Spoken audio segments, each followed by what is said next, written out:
Welcome to A Leader's Journey, the podcast for leaders who deeply believe there is a better way to lead and desire to create their unique journey towards becoming a legacy leader. I'm your host, Shannon Hammond. Over the last 20 years as a corporate leader and leadership performance coach, I've learned that many leaders believe there is a predefined path they have to follow and struggle leaning into their unique gifts that will create lasting impact and fulfillment.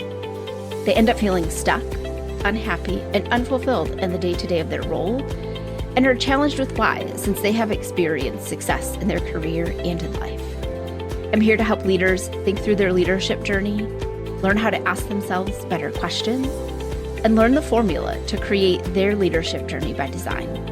If you are ready to design your unique leadership journey, lead with confidence, and love the teams you lead, then you are in the right place. Let's do this.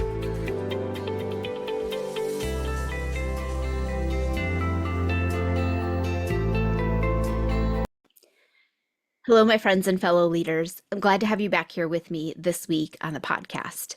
And if this is your first time tuning in, welcome. I'm so happy that you are here. I know your time is valuable, and I appreciate that you have chosen to spend some of it here with me today. This week on the podcast, we are going to talk about imposter syndrome. Every leader experiences it.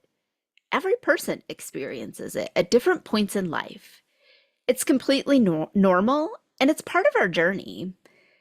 I would even go as far to say that we should all experience imposter syndrome at some point in our leadership and our lives, because that's a sign that we are growing and stepping into new, challenging experiences. Now, imposter syndrome can mean many different things. At its core, though, it's the fear of not being enough, not being educated or smart enough, skilled enough, experienced enough, maybe even cool enough. It's the insecurity about your skills that creates a sense of doubt in your abilities. It's feeling like a fraud when you get recognition or awards for your accomplishments when you don't believe or feel like you did anything extraordinary. It's that inner voice inside of you that is telling you that you are not good enough. You judge yourself, you tell yourself that you are less than you really are, and inherently it becomes a major belief. And since you've been telling the universe you aren't good enough, you then tend to see tons of examples that demonstrate that belief, even when it's not true. Imposter syndrome sounds like statements of, I'm not educated or smart enough. I'm not pretty enough or don't look like them. I'm not experienced enough. You fill in the not enough blank for you. We all have different scenarios and situations that we face. That imposter syndrome, it comes rooted in self-doubt and lack of confidence. It's that noisy roommate in your head that some days you just want to tell them to lose their voice and go away. It's that inner critic that's nitpicking every little thing you do because it's not perfect. Imposter syndrome is also being somewhere new, whether that's an experience, a new team, a new physical location, etc. It's exploring and stepping into an opportunity for growth and a new path of success. It's an invitation to invest in yourself and do something for you. It's stepping outside of your comfort zone and challenging yourself. It's your heart's call to be more of who you truly are and to go after your future goals and dreams. It's part of growing, part of living, and definitely part of being a leader. Now, when you hear that, all of a sudden, imposter syndrome doesn't sound so bad. Throughout my leadership, I've felt imposter syndrome many times. I felt that it meant for me that I wasn't smart enough or good enough, that I wasn't in the right place or I was in a place that I didn't belong. I thought that I didn't earn what I had accomplished. And in those moments, I didn't realize that none of it was true. For me, the first time that I was promoted to leading a team that I had never served in the roles that I was now leading, imposter syndrome came up for me a lot. It happened early in my leadership career, and imposter syndrome creeped up in me questioning if I was the right person to lead that team. Would I be successful? And would the team welcome and trust me as their leader, knowing that I'd never been in their roles? And I honestly didn't know really what they did all day. It was tough at the start, and it was also something that I was able to work through. I was leading an incredible team at that time who was ready for a change, which made that transition a lot easier. I also leaned into what I did know as a leader and was very transparent with the team about what I didn't know. Looking back on it, they appreciated my transparency, and little did we all know at the time when we were in the throes and going through it, they were craving a new challenge as well. And being able to teach their leader their role and gaining new perspectives from somebody who had never sat in the seat before, that was a huge win for them. But it took that self-reflection and taking time to look back on from where we were from where we were at that time, looking back on where we were when we started to be able to see that. But in the throes of it, it definitely felt like imposter syndrome and a lack of confidence and doubts came up on a daily basis for me. I also felt imposter syndrome the first time that I sat at a boardroom table with leaders who all had more experience than I did and that were all well above the role that I had from a job title perspective. It was a different experience, and I absolutely questioned at the start of that meeting if I was in the right place and did I show up somewhere that I really wasn't supposed to be, and questioned whether I even belonged there. What value could I possibly have to add to that particular conversation? As we got deeper into the conversation and we started talking about the subject at hand, I started getting more comfortable with the conversation because I realized I actually did know what they were looking for. And I was able to contribute to the conversation in ways that at the start I didn't think that I would be able to. And after the meeting, I started getting some really great feedback about my participation and how I showed up, and recognition from the leaders that were in the room. And that really helped build my confidence and really was that excellent reminder to me that I belong in any room that I'm in as long as I believed that I belong there. And I would say that's the same for you. If you believe that you belong in that room and that you can add value, you do belong there, regardless of what anybody else has to say, including that little noisy roommate and inner critic inside of your mind. Now, imposter syndrome is going to show up for leaders, especially emerging leaders, since you're going to find yourselves in many new situations and experiences because you're new to leadership and new to your role. When you can start to embrace imposter syndrome and shift your mindset around it, you'll help yourself to see how it can serve and support you in your leadership journey versus letting it hold you back or creating hesitation and delays in your forward progress. So, how do you do that? Well, today I want to make sure that we talk about 4 practical strategies that you can implement to work through imposter syndrome and start shifting your mindset around what it means for you. Now, these are not one and done activities that you're just going to magically flip a light switch and imposter syndrome is no longer going to show up for you.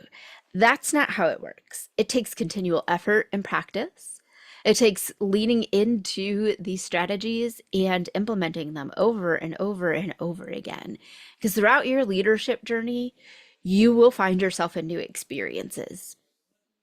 I've been doing this a very long time, 20 plus years, and I can tell you, even as early as this past week, I found myself in new places that I've never been, having to address new issues that I haven't had to address before, or just new situations that have come up. So remember, these are not your magic pills or magic seeds.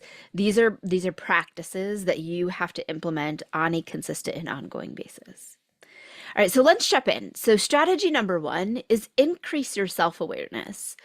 Now, we hear self-awareness all the time, and it's one of the most common catchphrases you're going to hear a lot.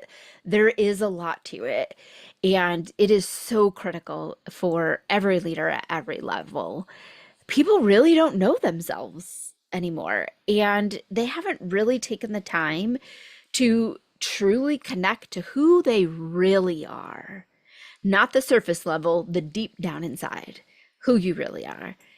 And when you increase your self awareness, you're being honest with yourself about where you're at, what you know, what you don't know, and where it is that you desire to be.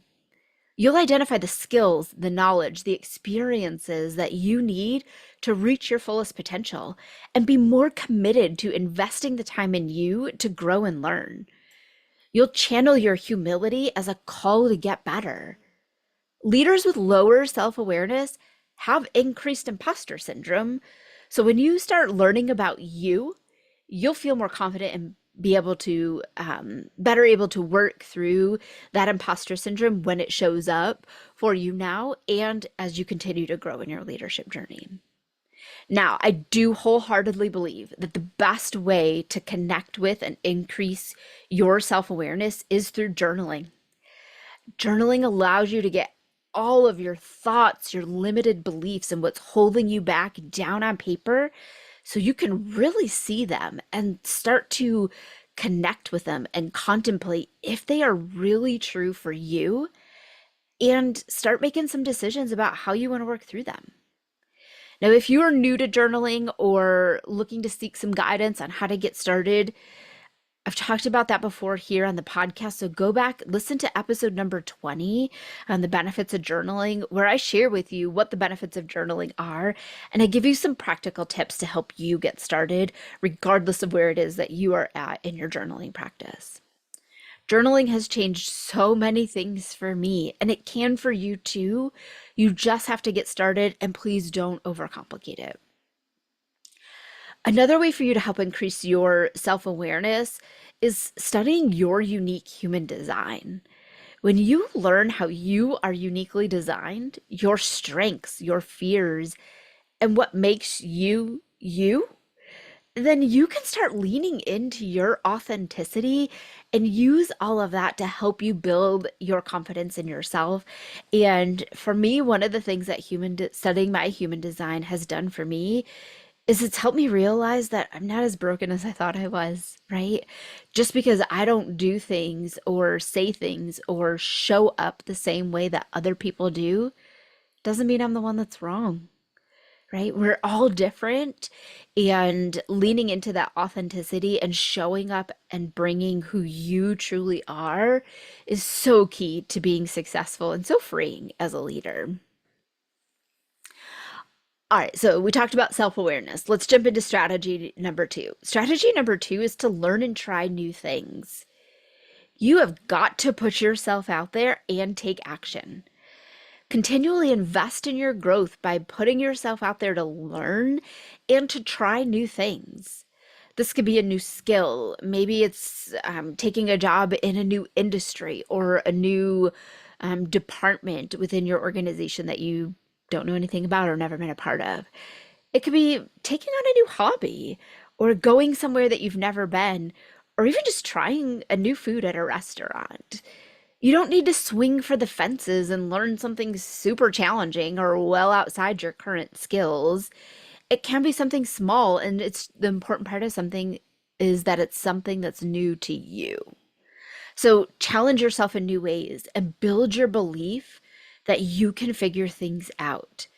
Confidence, all it is, or self confidence, all it is your belief in yourself that you're going to figure it out. As you do this, your imposter syndrome won't be as strong or impactful because when those feelings start to creep up in you that you don't know what you're doing or you don't belong here, I'm not sure if this is something that I can figure out, you'll be able to put them in perspective for yourself because you've tried other things where you've shown that you can figure it out. So you'll be able to see that you can do it in that situation as well. And when you start taking action towards your future desires, doing the scary things, you'll start making that incremental progress towards your future, which again is going to help build that confidence and it's going to give you the momentum to keep going. All right, strategy number 3. You've got to shift and change your thoughts and the stories that you tell yourself. As we've talked before on the podcast many times, your thoughts determine your feelings determine your actions determine your results. And it all starts with your thoughts and the stories that you tell yourself.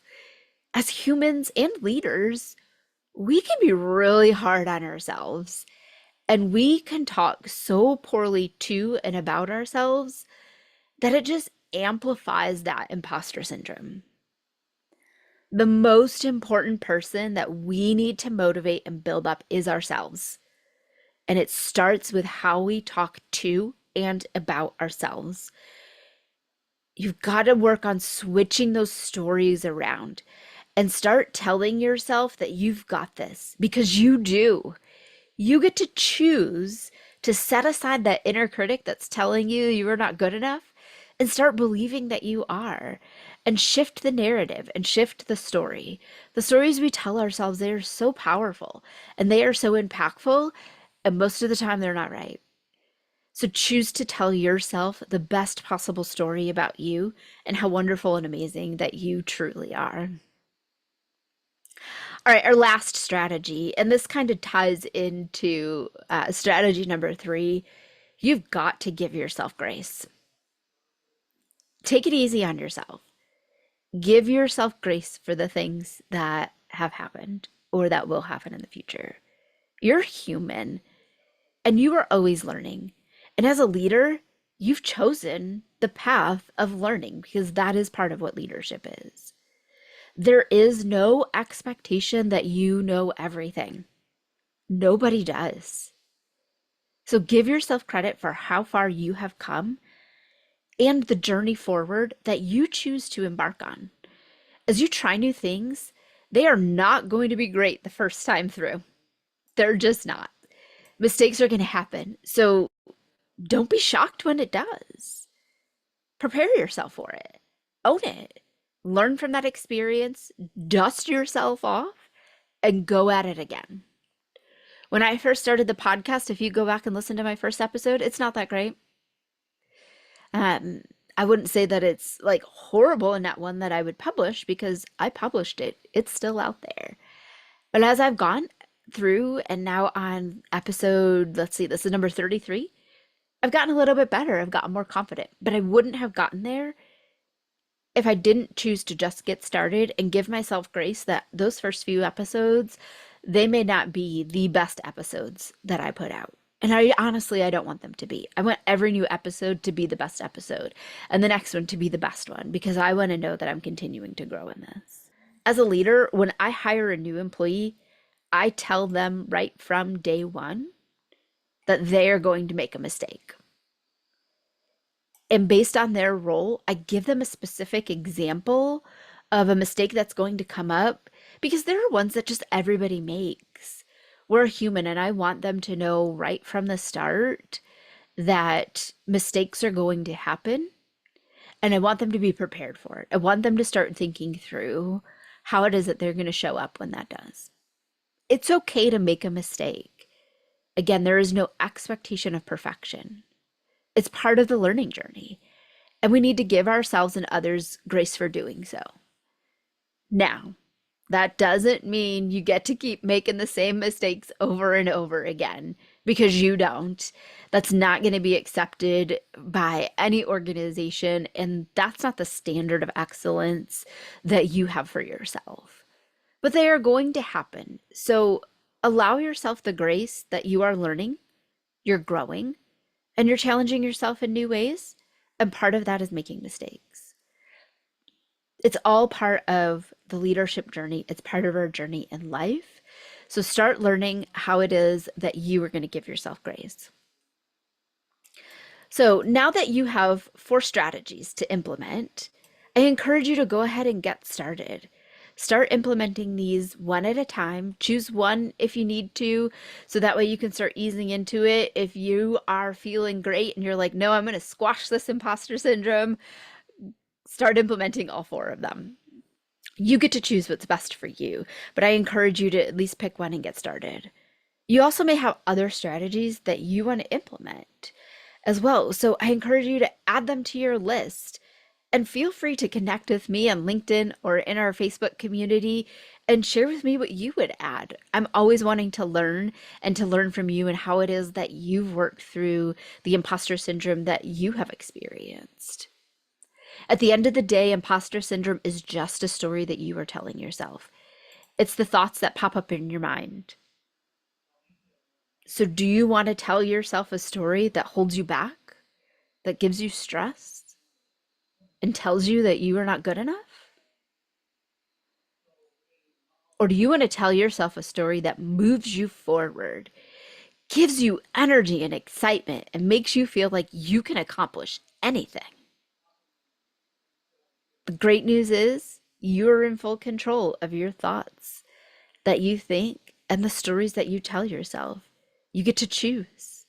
You get to decide what they are in every single circumstance. I appreciate you tuning in this week and spending some of your time with me. I hope that you found this episode valuable and that you are ready to start embracing your imposter syndrome, because you are enough and you are capable and you can do it. Until next time, my fellow leaders, lead with confidence and show up every day as the leader you are striving to be. Thanks for listening to A Leader's Journey podcast. I hope you enjoyed this week's episode. If you're excited to learn more, be sure to subscribe to the podcast and tune in next week for another exciting leadership lesson.